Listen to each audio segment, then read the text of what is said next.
Yo, your girl's been going through it lately. That's just facts. I keep it raw with y'all. So it's a raw day, all raw. And it's been a while since I've done tea for a week. I've learned a major lesson. I'm in the midst of coming from one phase of a major lesson, entering into another, and I'm actually kind of sharing as I'm going through it with you all.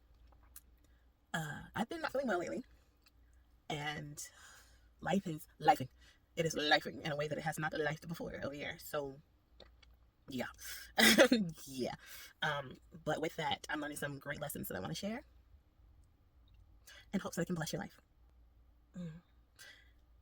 And this one may not feel like an immediate blessing. This is one of those I gotta look back on it and feel the blessing because it ain't there yet. This is one of those, but it's a blessing of a tea for the week. So, yeah, this one I would say buckle up for, because it's gonna get real.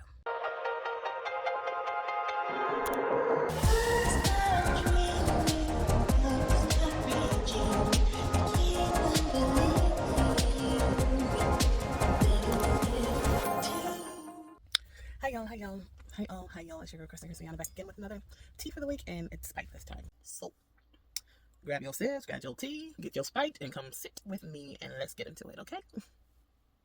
All right, guys. So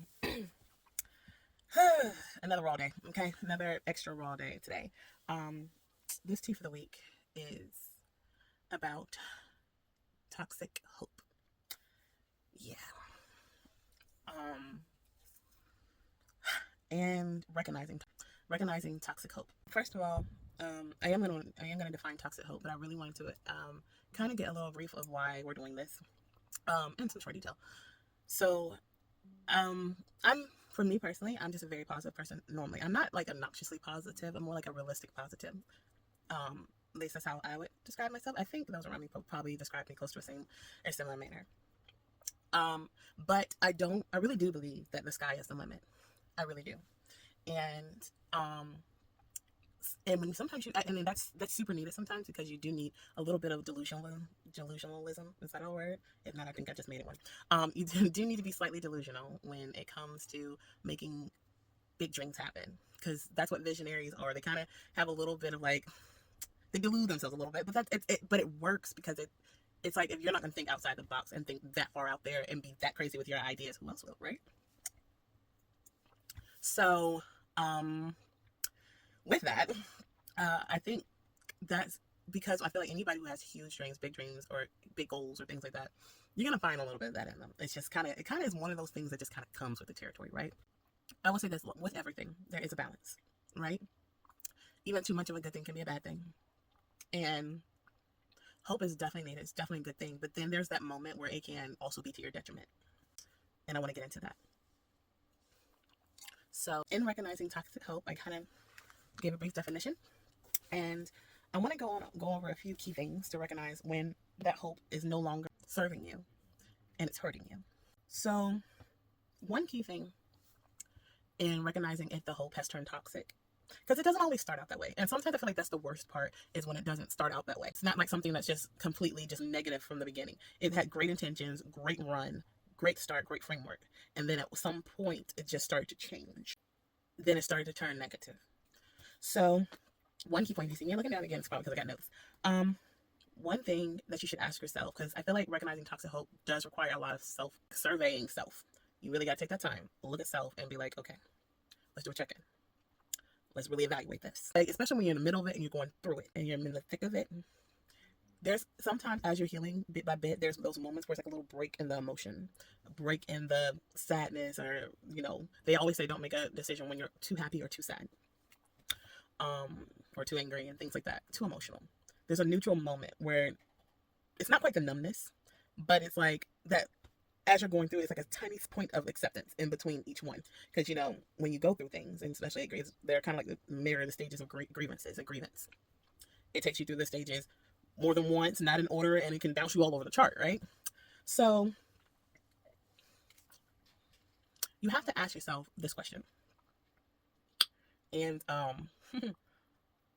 y'all, this is going to take a high level of self-awareness and honesty with yourself. So if you're not there yet, it's okay. Do your work, you'll get there. But when you are here, you can come back and have some sips with me. Okay? So one question you want to ask yourself is, are you finding that what you want, the whole thing that you're desiring, is hurting you more than serving you? And you know what? Take out a notebook. Bring your pen. Because you might have to make a list. And a pro-con list does work great. Lists can sometimes save you. Okay? List those hurts. List those serving points. And then compare, contrast, see which, and then also visually look at it. Is one significantly or outweighing the other? Or does one list have major key points that you're like your uncompromisables and things like that you're sacrificing? You gotta look at that. And then once you compare and contrast that list, I'm not telling you to make a decision yet. If you're not there yet, because you may not be there yet. We'll get into another tea for a week. We'll do a part 2-ish for that. But let that sit with you. Marinate on that for a little bit. Like, And then another question you're going to ask yourself is, are you holding on to a past or a future potential? A past memory or a future potential? Is your hope rooted in that? Is that the basis of the hope? The past memories, the future potentials. Because they always say, don't fall in love, don't fall for potential, and don't hold on to the past. You gotta let it go. Right? So are you holding on to those past memories or that future potential more than you're holding on to or rooted in the current? Now, past does help you, is there for you to learn, for you to look at it, evaluate it, and learn about yourself. See if that's something you want to go back to, see what you can better yourself in, all that. It's like key points to how to move forward. It's what the past should be used for. The future is so that you can keep moving forward, right? It's so that you have something to work towards, but you live in the present. Kung Fu Panda said it the best. What is it? The past is history, the future is a mystery, but the present is now, and that's why it's called, or the present is now, and that's why it's called a gift. So you gotta really evaluate those two things. And again, pro-con list it. Go through those past memories that that's kind of surrounded by this hope. Go through those future potentials that you kind of thought about when you think about this hope, when you're holding on to that hope. And then look at the current. Look at the current objectively. Take the emotions out. Look at the current for what it is. And you might even have to make a separate list for what you do and do not like about the current. So there's that. And y'all, trust me. Everything I say this all the time. What I say to y'all, I say to myself. And trust me, the reason why we come into this is because we were in the thick, and we are in the thick of something, and we just got past this huge hurdle. And I'm sharing it because it will bless your life. Because it sure enough is blessing mine step by step. It's a journey. It is a journey. But it's a needed evaluation. And it's something that is going to propel. Should I choose it? And should you choose it? And another question that you want to ask is your life forcing you?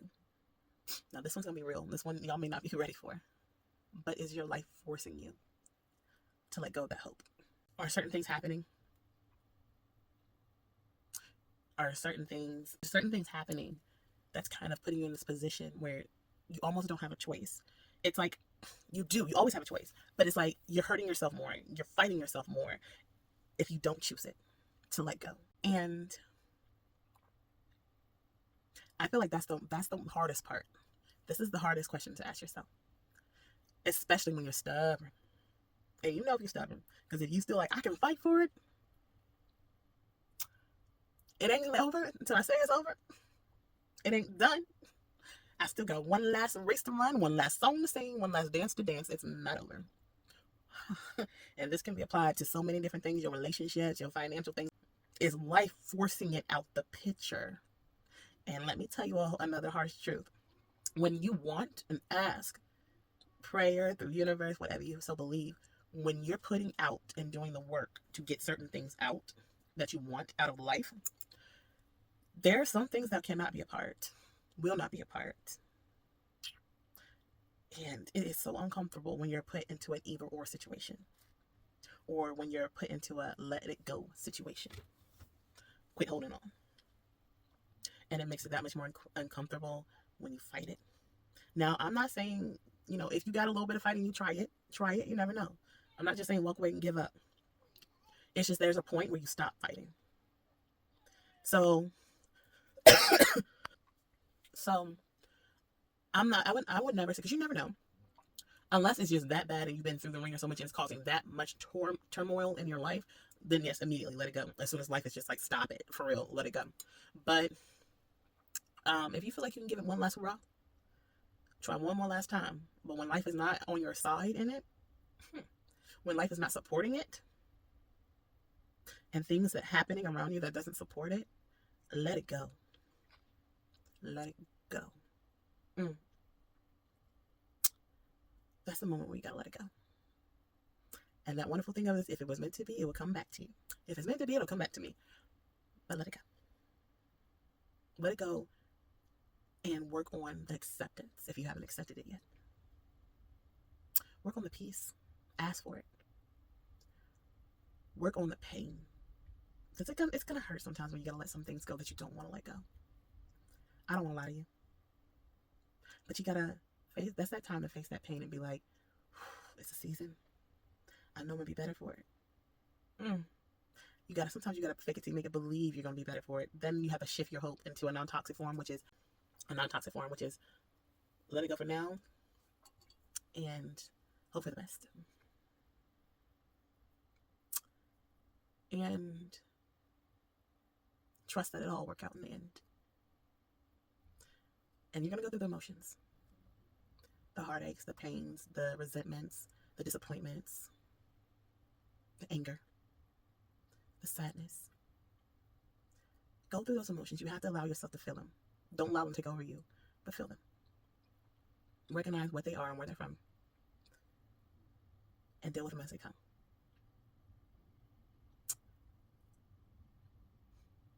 But know that hope is no longer serving you. And that's the biggest part that you're going to have to divorce. That idea right there.